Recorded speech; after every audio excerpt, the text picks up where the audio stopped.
지난번 제가 설교를 하면서 한 가지 제가 좀 약속드린 게 있습니다. 그것은 누가복음의 저자인 누가와 이 각하, 아주 높은 호칭을 가지고 있는 이 데오빌로 두 사람이 도대체 어떤 관계였고 또 어떻게 만났고 그리고 어떻게 두 이방인이 이렇게 예수님에게 온통 몰입하는 사람이 되었는가를 제가 말씀드리겠다고 그렇게 약속을 드렸습니다. 그리고 이 대답은 간단해요. 또 쉽습니다. 왜냐하면 유명한 신학자들이 일치된 견해를 가지고 있기 때문에 그래요. 누가는 의사였고 그리고 데오빌로는 환자였던 것입니다. 그리고 의사와 환자로 만났을 것이다. 이렇게 신학자들이 일치된 견해를 가지고 있는데 문제는 성경에는 그 내용이 없습니다. 그리고 제가 연구를 해보니 근거나 자료가 좀 빈약해요. 유명 신학자의 견해라도 그렇다고 제가 무턱대고 따를 수는 없잖아요. 그래서 조금 조사를 해보니 아이고 박사들은 박사가 많네. 정말 의사와 환자로 만났겠구나 하는 결정적인 자료를 저 스스로 좀 찾아냈는데 우리 아마 한때 다 읽어보셨을 거예요. 저도 1권과 2권을 읽어봤는데 그 시오노 나나미의 그 압도적으로 역사적 배경으로 쓴 로마인 이야기란 책, 이 10권짜리예요. 아마 여기 읽어보신 분 있을 거예요. 이 책의 그 10권에 보면은 그래, 의사 누가와 데오빌로는 이렇게 만났겠구나 하는 결정적인 단서가 있는 내용이 이렇게 나옵니다. 들어보세요. 자, 성도 여러분, 지금 우리는 의사라는 직책이 있고 그 의대 쏠림 현상이라는 거 들어보셨죠? 공부 잘하는 친구 좀 있으면 다 의대 가고 싶어 하는, 사실 이공계도 가야 되고 다른 거 가야 되는데 이 쏠림 현상이 있는 것처럼 지금 의사라는 직업은 모두가 원하고 가능하면 보내고 싶은 과죠. 그런데 묻겠습니다. 과연 1세기도 그랬을까? 이 로마 시대에도 과연 그랬을까 할 때에 정반대입니다. 그때는 의사라는 체계도 없었고 시스템도 없었고 있다 하더라도 매우 천대를 받는 역할이 의사입니다. 왜일까요? 1세기에는 사실 변변한 의료 혜택을 얻을 수 있는 곳이 없기에 대부분 어디서 치료 행위가 이루어지냐면 가정이에요. 가정에서 아버지들이, 그래서 그 당시 자료를 보면 어디가 아프든지 간에 제일 많이 쓰이는 게 양배추즙. 주무시다가 갑자기 깨어나서 양배추즙 먹어야 돼 이러면 안 됩니다. 그리고 포도주. 그 포도주 먹고 취해서 덜 아픈 거지 그 약 아닙니다. 그리고 또 하나가 이제 모욕. 그래서 지금도 그 고고학적으로 땅을 퍼보면 계속 목욕탕이 나오는 이유는 씻고 나면 위생적이니까. 이런 식으로 민간 치료가 있었으니 단순한 질병에도 사망자가 속출을 하죠. 또 하나, 신전에 가서 신에게 주술적으로 비는 것입니다. 그러니 정말 형편없죠. 그 기록에 보면 약장수 수준이었다고 이렇게 말한다는 거예요. 자, 그런가 하면은 전염병, 특히 죽음을 가져오는 돌림병, 전염병, 피부병 같은 경우에는 아예 접촉하기도 꺼려 하잖아요. 그러니 귀족들은 누구를 통해서 이런 일을 시켰냐? 죄수들, 그리고 노동자들, 그리고 징집된 군사들 중에서 그들이 원치도 않은데 그들을 데려다가 의료행위를 시켰으니 기가 막히죠. 그러니까 사실 그 당시에는 의사라는 개념도 없었거니와 의사가 된다는 것은 이렇게 보세요. 죽음을 각오해야 되는 거예요. 그러니까 의대 쏠림 현상 있겠어요? 없겠어요? 아무도 안 가죠. 이처럼 천대받는 직업이 의사예요. 그러니까 좀 손재주 좋은 노예들, 군인들이 선발되지만 그렇게 원하지 않는. 그런데 말입니다. 이 의사의 신분의 결정적인 변화가 언제 생기느냐? 우리가 잘 아는 것처럼 로마가 유럽을 지배할 때예요. 지도 보시면 저렇게 큰 땅들을 팽창하면서 지배할 때에 여러분 저런 땅들이 그냥 차지해야 되겠어요? 뭐 해야 차지할 수 있어요? 싸워야 되는 거예요. 여기저기 전쟁이 벌어지면서 어떤 일이 벌어지죠? 부상병들이 속출하고 특별히 황제가 아끼는 이 전쟁 영웅들이 중상을 당하니까 황제가 어떤 명령을 내리냐면 이 국가 영웅, 이 장수를 살리는 자에게는 로마 시민권을 주겠다, 면세제를 주겠다, 또 징집병에서 자유를 주겠다. 이때에 손재주 좋은 많은 시민들이 의사에 지원하기 시작하면서 그야말로 영웅 한 사람만 고쳐놓으면 인생이 바뀌는 거예요. 실력 좋은 의사들은 황실에 불려가거나 귀족들 집안의 개인 의사가 된다든지 장군들의 의사가 된다든지 이렇게 고용되는 거죠. 아, 그렇구나. 여기서 바로 오늘 우리가 접목시키려는 지점, 누가 의사는 바로 귀족이었던 데오빌로와 만난 이 의학 관계로 만났구나. 그러니까 성도 여러분, 오로지 누가와 데오빌로는 사실은 비즈니스 관계로 만난 거예요. 의사와 환자, 돈을 주는 자와 그 돈을 받고 치료하는 자. 그러면 성도 여러분 보세요. 누가의 역할은요, 다른 거 없어요. 귀족이 고쳐달라면 고쳐주고 돈 받고 신분 상승하고 성공하면 끝나는 거예요. 그 이상 그 이하도 없어요. 그냥 누가는 의사들은 그렇게 사랑하면 돼요. 그런데 말입니다. 그 누가 의사가 돈만 벌면 되고 성공만 하면 되는데 어떻게 이렇게 예수를 전하는 의사가 됐냐는 거예요. 어떻게 복음을 기록하는 의사가 되었냐는 거예요. 저는 이렇게 했을 거라고 생각합니다. 이건 제 추측입니다만 확신하고 말씀드려요. 아마 누군가 이렇게 생각했지 않겠어요? 그렇다. 나는 의사다. 원하면 다리도 고쳐주고 손도 고쳐주고 팔도 고쳐주고 내가 성공만 했으면 고름도 빨고 그리고 내가 성공하면 되는 거다. 그러지 않았겠어요? 그러나 성도 여러분,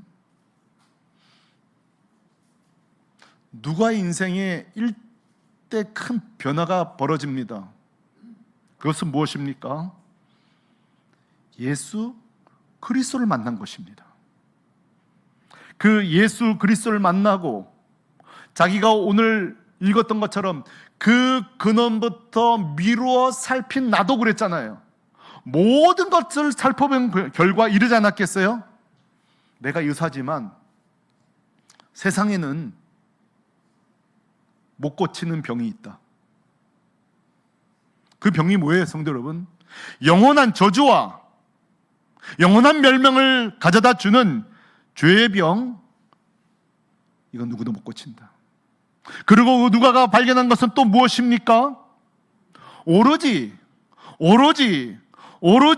십자가에서 나 대신 죽으신 예수를 믿는 자에게만 이 죄사함으로부터, 이 저주로부터 자유함을 얻고 치유함을 얻고 생명을 얻는다.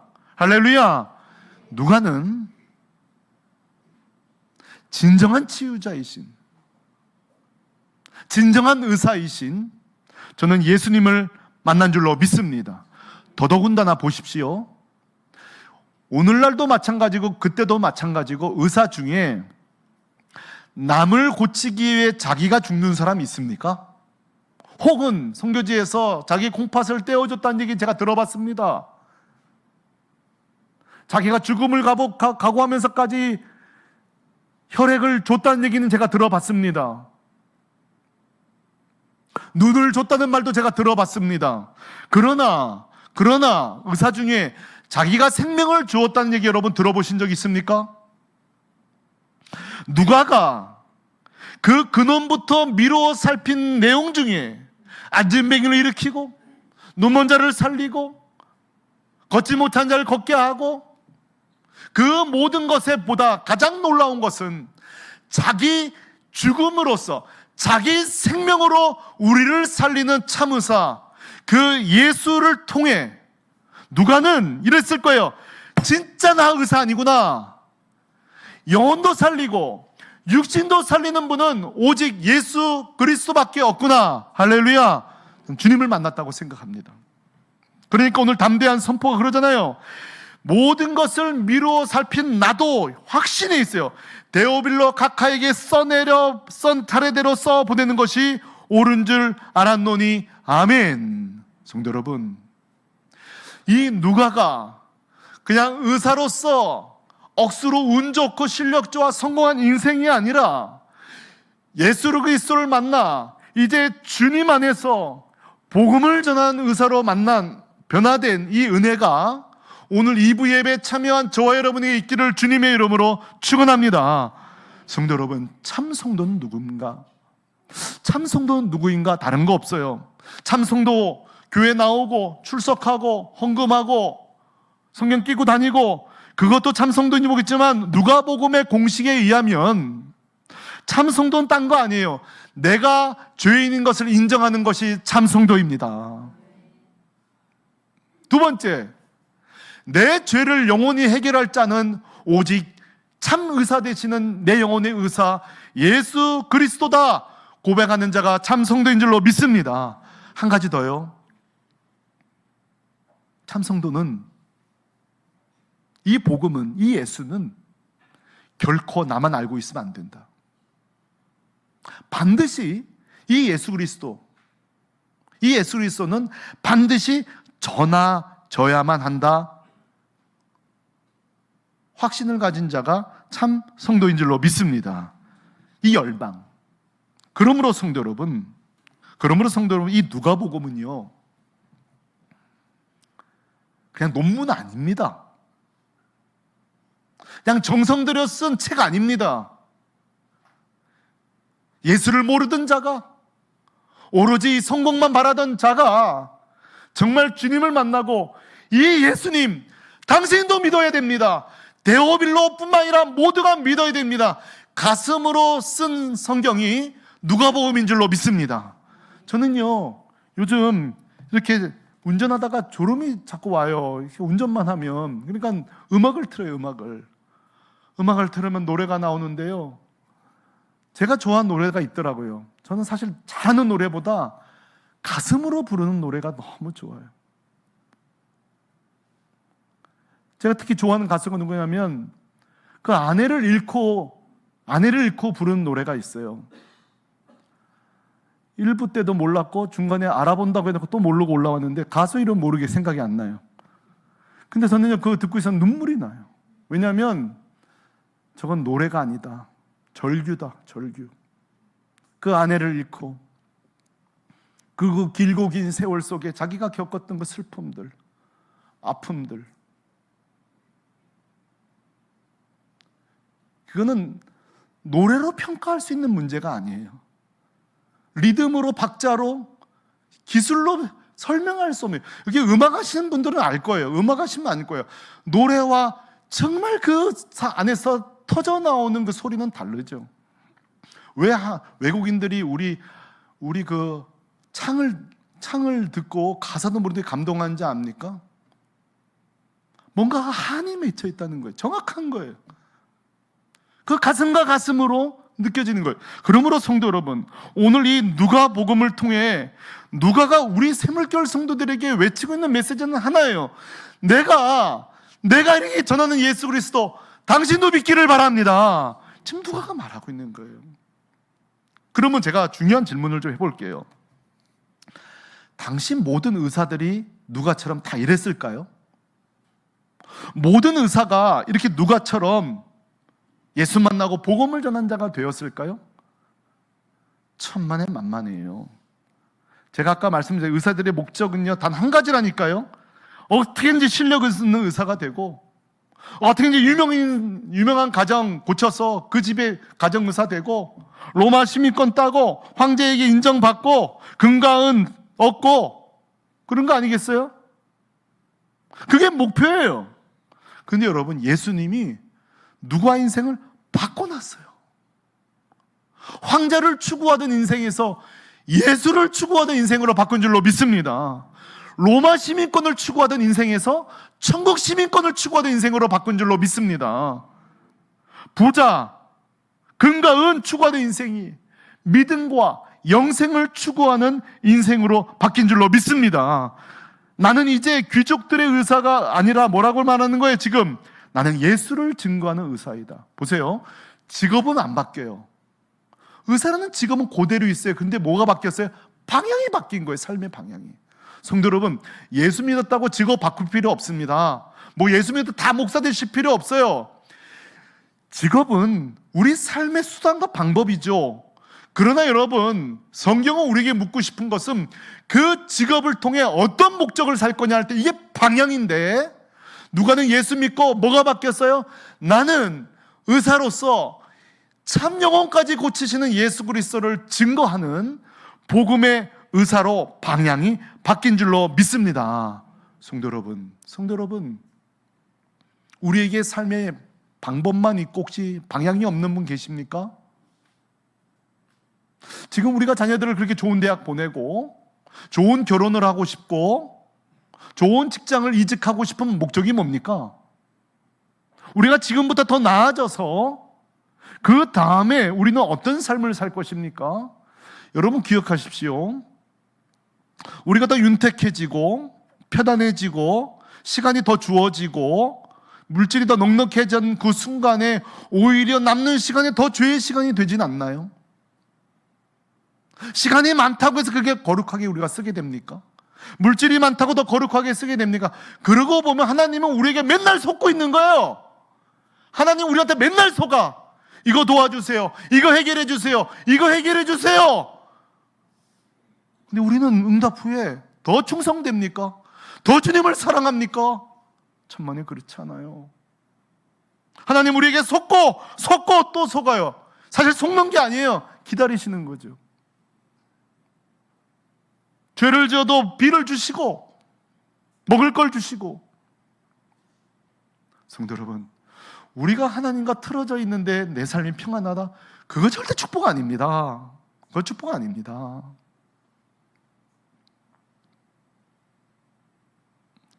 성도 여러분, 예수님은 누구십니까? 오늘 말씀 속에 예수님은 누가에게 의사라는 직업을 주셨습니다. 그런데 예수님은 그 직업을 통해 복음 예수를 전하는 통로로 사용하신 주님을 오늘 이 아침에 찬송합니다. 지금도 마찬가지입니다. 예수님은 우리 모두에게 직업을 주십니다. 여기 계신 성도 여러분, 가능한 한 좋은 직업 갖기를 바라고 높은 연봉을 받기를 바라고 더 근로적 환경이 좋은 곳 가실 수 있기를 바랍니다. 그러나 기억하십시오.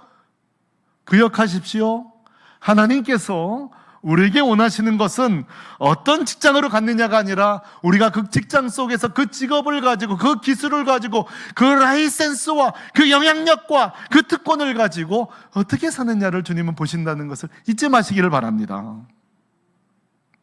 요즘 우리가 매일 성경 이사야서를 보고 있습니다. 이사야서를 보면서 성도 여러분, 혹시 다른 선지서와 이거 좀 다르다 이런 거 느껴보신 적 없습니까? 좀 다르다. 그런 걸 발견하면 참 좋은데 두 가지가 좀 달라요. 첫 번째는 이사야서에 보면 이사야가 매우 쉽게 왕들하고 독대를 해요. 그런 거 좀 발견하셨어요? 왕을 쉽게 만난다고요. 근데 흔하지 않은 일이에요. 선지자들은 왕이 안 불러요. 만나기 꺼려요. 근데 이사야는 예를 들어 아하스 왕 7장, 이사야 39장 하면 히스기야 왕을 독대합니다.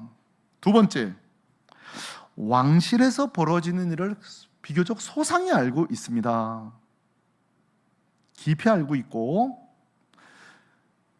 때로는 이래도 되나 할 정도로 왕과 왕실에 대해서 독설의 메시지를 전합니다.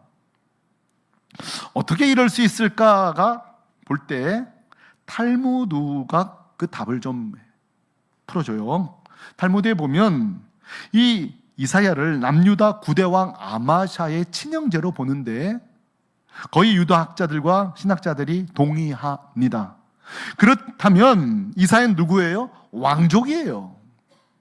왕족이라는 사실은 왕실을 쉽게 출입할 수가 있는 거예요. 그렇다면 성도 여러분 기억해 봐요. 내가 왕의 친척이다. 왕족이라면 이건 특권이 아니에요? 놀라운 특권이죠. 내가 왕의, 지금 대통령의 친인척이다. 이건 놀라운 특권이에요. 아마 할 수 있는 일도 많을걸요? 사사롭게 얻을 수 있는 혜택도 많을걸요? 그러나 여러분 기억하십시오. 이사야가 자기가 왕족이라는 특권을 하나님의 말씀을 전하는 선지자로 선용하고 있다는 것을 잊지 마시기를 바랍니다. 하나님은 누구십니까? 이사야와 누가의 공통점이 뭡니까? 하나는 의사요, 하나는 왕족이에요. 이 두 가지 위치가 중요한 게 아니라 누가든 이사야든 그 세상의 특권을 기회로 삼지 않고 복음의 특권의 기회로 삼았다는 것을 잊지 마시기를 바랍니다.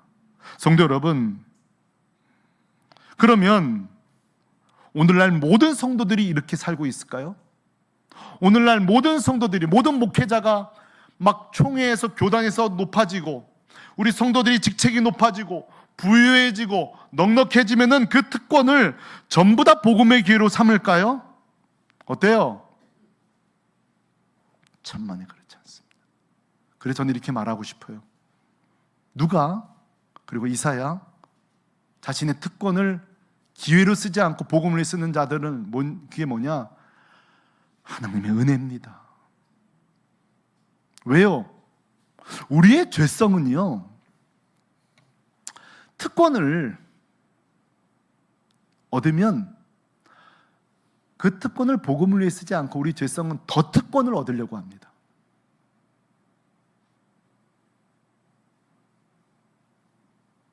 그러니 우리의 죄성이 그 모양이니 은혜 아니고는, 절대 은혜 아니고는 그 누구도, 이 땅의 그 누구도 우리의 모든 가지고 있는 자원을 은혜 아니면 결코 복음으로 쓰지 않습니다. 그래서 제가 말하는 거, 이건 은혜다. 우리 주변에는요, 얼마든지 사사로이 주어진 특권을 그야말로 특권으로 사용할 수 있음에도 불구하고 복음을 위해 사용하는 분들이 많습니다. 제가 섬기는 교회 집사님 한 분은 고대 교수가 되셨는데요, 그 학교를 들어간 날부터 은퇴하는 날까지 매일 전도하고 매일 복음 전하고 신우회를 만들고 얼마나 커졌는지 몰라요. 그 집사님 저한테 그래요. 제가 이 교회를 떠난 뒤에도 계속 교제하는데요, 목사님 아시죠? 목사님 저 아시죠? 제가 나온 대학, 제가 나온 학교 전부 다 변변찮아요. 저는요 죽었다 깨어도 고대 갈 수 없는 교수인데요, 하나님이 나를 교대 교수 만들었다는 이거요, 난 정말 10번 태어나도 될 수 없는 일인데요, 나를 여기 왜 보내셨느냐? 복음 때문이라고 하는 거예요. 난 죽었다 깨어도 이 학교 못 간 학생이에요. 목사님, 제가 고대 나오지 못한 출신 고대 아니어서 얼마나 서름을 당한지 아닙니까? 그래도 제가 여기 버틴 이유는요, 복음 때문이에요. 성도 여러분, 특권을 복음을 위해 쓰는 분 많습니다. 제가 아는 한 권사님은 간병인도 사실 그 집이, 그분이 그렇게 간병인 안 해도 그분이 살 수 있는 분이에요. 근데요, 그분이요, 목사님, 간병인만큼 전도할 수 있는 좋은 직업이 없대요. 자기가 다리가 아프기 때문에 매일은 못하고 격주로 하는데 간병인 얼마나 많이 전도했는지 몰라요. 중병인 사람은 서로 안 맡으려면 저기는 더 맡으려고. 왜? 어려운 환자일수록 사람들이 안 오니까. 그러니까 자기가 전도하면 다 들어준다는 거예요. 나 갈까봐, 자기 안 올까봐. 목사님, 저요, 이 전도 도구입니다. 제가 아는 또 80 넘으신 분은 마사지를 하는데 우즈베키스탄에서 마사지를 해요. 사실 자격증이 없어요, 이분. 근데 기도하면서 마사지를 하는데요, 치유가 일어나는데 줄을 서요, 사람들이. 목사님, 저요 마사지 뭔지도 몰랐는데요, 사설에서 배우고 마사지 하는데요, 제가 마사지 하는 이유는 하나입니다. 제 앞에 오면 꼼짝없이 40분은 내 얘기 들어야 됩니다. 40분은 들어야 됩니다. 복음이요 3번 전할 수 있습니다. 근데 이분이 또 온다는 거예요. 치유가 되니까 또 전하고 또 전하고. 성도 여러분, 이분들이 이렇게 사는 거예요, 저는 하나밖에 없다고 생각해요. 자기 능력 아닙니다. 하나님의 은혜입니다. 제가 좋아하는 배우가 하나 있습니다. 덴젤 워싱턴이라는 남자 배우입니다. 이분의 특징은 시상식, 강연, 졸업식의 연사로 초대를 많이 받습니다. 항상 이 사람은 그 단상에서 예수 그리스도를 증거합니다. 한 번은 시상식에서 오늘도 예수를 증거하면 우리 후원, 이 행사 후원비가 줄어드니 오늘 좀 줄여달라고 그때에 덴젤 워싱턴이 말합니다. 나는 그걸 가지 않겠습니다. 나는 가지 않겠습니다. 그리고 이제는 그분이 목사가 되었다고 들었습니다. 모두 다 이게 뭐예요? 은혜입니다. 자기 능력 아니에요. 은혜입니다. 지난번 우리 김승란 집사님 부친 김영도 권사님 장례식 다녀왔습니다. 장례식 마치고 나서 우리 김 집사님으로부터 제가 깜짝 놀랄 이야기를 들었어요. 목사님 드릴 말씀이 있다는 거예요. 목사님, 우리 아버님이 출석하는 교회 그 목사님으로부터 나도 모르는 이야기를 들었습니다. 그러니까 뭐예요? 그랬더니만 아버님이 건강도 좋지 않은데 돌아가시는 날까지 전도하셨다는 거예요. 그 집사님이 눈물을 글썩글썩 거리면서 전화니까 제 상상에 눈물을 벌썽벌썽거리는 것 같으면서 목소리가 우셨을 거예요. 저 잘 우시니까. 목사님, 저도 몰랐습니다. 다 그러는 거예요. 그리고 제가 전화를 꼭 한번 상상해 보는 거예요. 한번 상상해 보십시다. 여러분, 그 섬이라는 곳이 이런 심한 바닥 아니잖아요. 섬이 어떤 곳입니까? 울퉁불퉁한 곳. 그 섬에 계신 어르신들은 밖에 잘 안 나다니는 이유가 뭡니까? 실족하는 거예요. 넘어져요. 한번 생각해 봐요. 92세 노인이 지팡이를 짚고 전도를 간다고 한번 생각해 보십시오. 한번 생각해 보십시오. 그러면 제가 질문해 볼게요. 그 섬의 어르신들 다 그랬죠?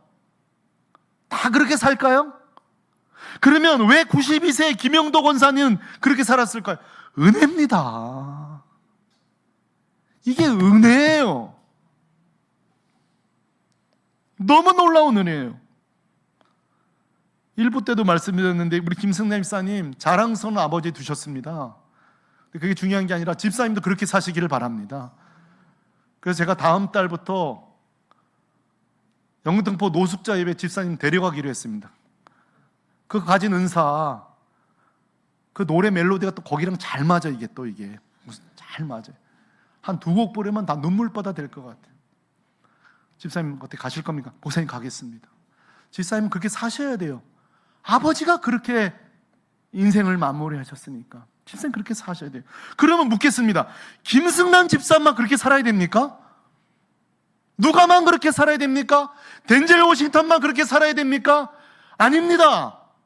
오늘 저와 여러분 정말 우리가 성도라면 이 예수 그리스도를 꼭 들을 수 있는 우리가 복음의 통로가 돼야 될 줄로 믿습니다. 이게 우리 사명이에요. 이게 우리 사명이에요. 어떤 분 그래요? 목사님, 저는요 전도가 적성이 안 맞아서요. 저는요 충분히 이해됩니다. 이해돼요. 왠지 아세요? 여러분 솔직히요 기질상 10년, 20년 만난 성도도 매일 와서 만나면 어색한 분들이 있어요. 그거 뭐라 하지 마세요. 그거 기질이 그런 거예요. 그럴 수 있잖아요. 매일 만나는 성도도 인사하기도 어려운데 그분 보고 전도하라는 거요? 야, 그건 쉽지 않습니다. 그런데 성도 여러분, 이런 제안해 볼까요? 은혜는 그런 한계를 뛰어넘게 하시는 분이 주님의 은혜인 줄로 믿습니다. 그래서 성도 여러분, 그런 기질을 가진 자기를 신뢰하지 마세요. 이렇게만 기도하세요. 하나님, 나 같은 자도 이 누가의 은혜 받으면 내가 전도자 될 수 있습니까? 주님께 질문하고, 주님, 내게 이 은혜를 주옵소서. 따라하십시다. 주여, 나에게 누가의 은혜를 주옵소서. 기도하시기를 바랍니다. 이건 하셔야 돼요. 구하셔야 돼요. 하나님, 나에게 은혜를 주옵소서. 그럼 어떤 은혜가 가능한가? 이거는 우리가 좀 실천해야 돼요. 오늘 누가가 한번 생각해봐요. 누가든 덴젤 워싱턴이든 김용도 권사님이든 그 간병인이든 365일 전도하고 싶은 마음이 매일 솟아오를까요? 아닐 거라고 생각해요. 어떤 날은 전도하기 싫은 날도 있을 거예요. 오늘은 옛다 모르겠다, 오늘은 안 나가고 싶다, 그런 날도 있을지 몰라요. 우리가 사람이니까. 근데 여러분, 그래도 우리가 평균적으로 그래도 또 전도해야 되지, 이 마음을 갖게 된 이유는, 그 이유는 이 누가복음이 정답이에요. 자, 누가가 어떻게 끝까지 전도자로 살 수 있었느냐, 복음자는 의사로 살 수 있었느냐, 딴 거 없어요. 성경이 다 나와요. 이 모든 일을 차례대로 근원부터 미루어 살핀 나도, 한마디로 계속 복음 곁에, 예수 곁에 있었기 때문입니다. 다른 거 없어요. 은혜는 우리가 만들어내는 게 아니에요. 은혜의 주인 되신 예수님을 우리가 묵상할 때에 그 은혜가 우리 안에서 샘솟을 줄로 믿습니다. 둘째, 누가복음은 누구보다도 성령에 대해 강조하고 기도에 대해서 강조했어요. 이 말은 자기가 성령 충만하지 못하고 자기가 기도하지 않는데 어떻게 이 설교를 할 수 있겠어요? 저는 생각해요. 첫째로는 항상 은혜 곁에 있었다. 마치 장작이 타는 불 가운데 있어야 뜨거우듯 타는 복음 가운데 있었고, 둘째, 그는 성령의 사람이었을 것이다. 셋째, 그는 기도의 사람이었을 것이다. 저는 확신합니다. 왜? 누가복음에는 이 세 가지가 잊을만 하면 또 나오고 잊을만 하면 또 나오고 빈틈없이 복음, 성령, 기도, 복음, 성령, 기도, 기도, 성령, 복음, 순서는 바뀔지라도 그 말은 뭐예요? 누가가 항상 복음 곁에, 성령 곁에, 주님과 기도 곁에 있었다고, 거기서 솟아오르는 그 은혜가 그 인생을 지배하고 다스린 줄로 믿습니다. 새물결 성도 여러분, 제안합니다. 이 교회는 할 수 없어요. 담임 목사를 닮아갈 수밖에 없습니다. 이 말은 저는 굉장히 두렵습니다. 과연 나는 복음의 사람이고 성령의 사람이고 기도의 사람인가? 굉장히 두렵습니다. 여러분에게 다시 묻습니다. 샘터는 샘터지기의 색깔에 좌우됩니다. 부서는 부서 사역자에게 좌우됩니다. 그런 사실이라면 우리가 지금 복음의, 성령의 기도에 창념하고 있습니까?